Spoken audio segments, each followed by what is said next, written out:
अस्सलामु अलैकुम रहमतुल्लाहि व बरकातुहू। मैं हूँ होम्योपैथिक डॉक्टर मोहम्मद अकील सैफ़ी। आज का मेरा मौजू है पट्ठों का फड़कना। पट्ठों में झटके आना, फिट्स होना। पट्ठे क्यों फड़कते हैं? किसी इंसान के पट्ठे क्यों फड़कते हैं? इसकी वजूहात क्या हैं, अलामात क्या हैं और कामयाब होम्योपैथिक अद्वियात क्या हैं? और आप जानते हैं मैं आपसे अपने क्लिनिकल तजर्बात व मुशाहदात शेयर करता हूँ, तो लिहाजा आज की वीडियो जो है वो पट्ठों के फड़कने पर है।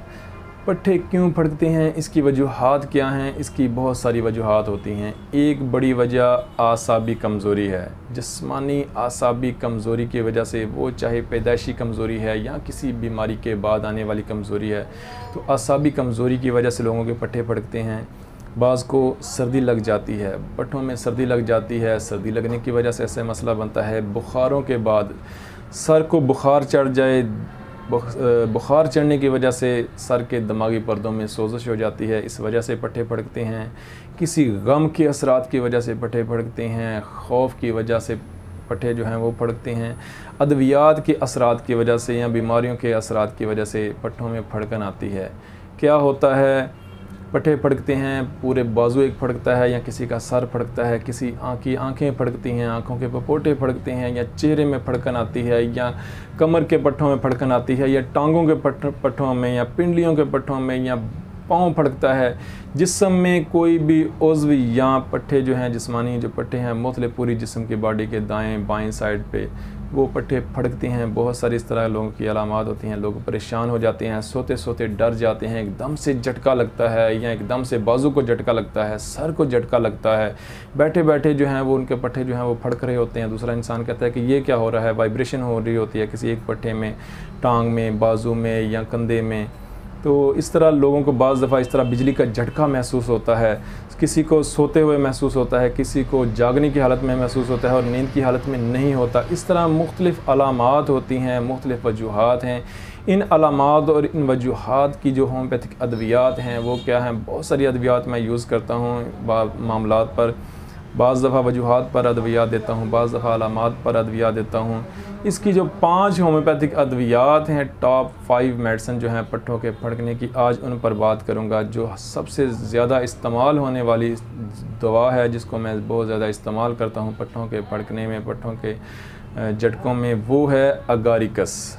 अगारिकस की जो अलामात हैं वो ये हैं कि अगारिकस में एक तो आंखें फड़कती हैं, आंखों के पपोटे भी फड़कते हैं। बाज़ दफ़ा आंखों के डेले जो हैं वो हिलते हुए महसूस होते हैं। हाथों में जो है वो बाज़ दफ़ा राशा होता है या हाथ हिलते हैं। अगारिकस की एक और अलामत है कि अगर दाएं बाजू में फड़कन होगी तो बाएं टांग में मसला होगा, बाएं टांग में फड़कन होगी, और अगर बाएं बाजू में मसला होगा तो दाईं टांग में मसला होगा, दाईं टांग जो है उसके पट्ठे जो हैं वो फड़कते होंगे। अगारिकस की जो एक पहचान है, एक बहुत बड़ी अलामत है, वो ये है कि नींद की हालत में अगारिकस में पट्ठे नहीं फड़कते। अगारिकस को सर्दी की वजह से उसके पट्ठों में फड़कन आती है, रीढ़ की हड्डी में कमज़ोरी होती है। सर्दियों में हाथों और पाँव की उंगलियां जो हैं वो सर्दी की वजह से स्वेल हो जाती हैं, सूज जाती हैं। ये अगारिकस की अलामात हैं, यानी नींद की हालत में उसके पट्ठे जो हैं वो नहीं फड़कते और सर्दी की वजह से फड़कते हैं, और ये उसकी बाकी अलामात मैंने बता दी हैं।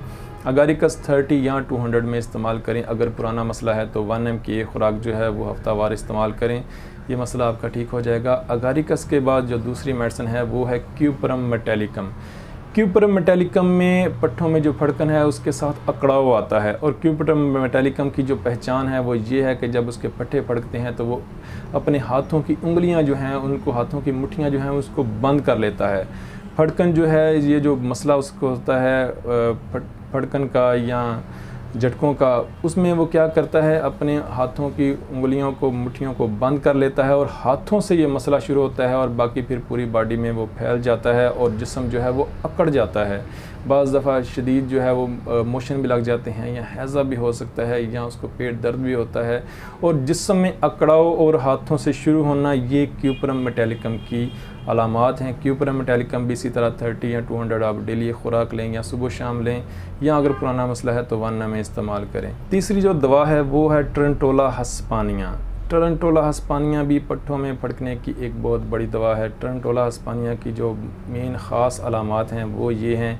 एक तो मरीज़ अकेला रहना चाहता है, दूसरा ये उसकी ज़हनी अलामत है। एक तो मरीज़ अकेला रहना चाहता है, उसकी टांगों में बहुत ज़्यादा बेचैनी होती है, और मरीज़ जो है वो दूसरों को तकलीफ़ में देखकर, ये भी उसकी बड़ी अलामत है। बच्चों में तो ये हम नहीं देख सकते, लेकिन अगर बच्चे भी हॉरर फिल्में देखते हैं, डरावनी फिल्में देखते हैं, मार दाड़ वाली खूनी फिल्में देखते हैं, इस तरह के कार्टून देखते हैं, मरीज़ जो है टर्नटोला हिस्पानिया का, वो दूसरों में को तकलीफ़ में देखकर खुश होता है।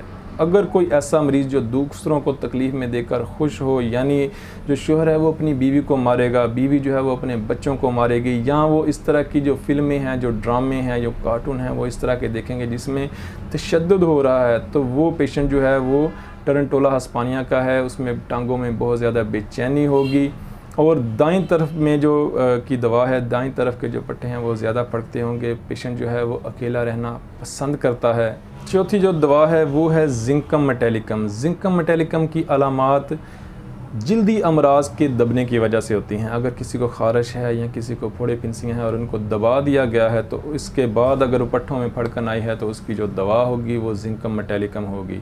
जिंकम मेटालिकम का जो पेशेंट होता है वो बहुत कमज़ोर होता है, उसकी टांगों में बहुत ज़्यादा बेचैनी होती है, कड़ल भी पड़ते हैं, टांगों में बहुत ज़्यादा बेचैनी, बेसुकूनी रहती है।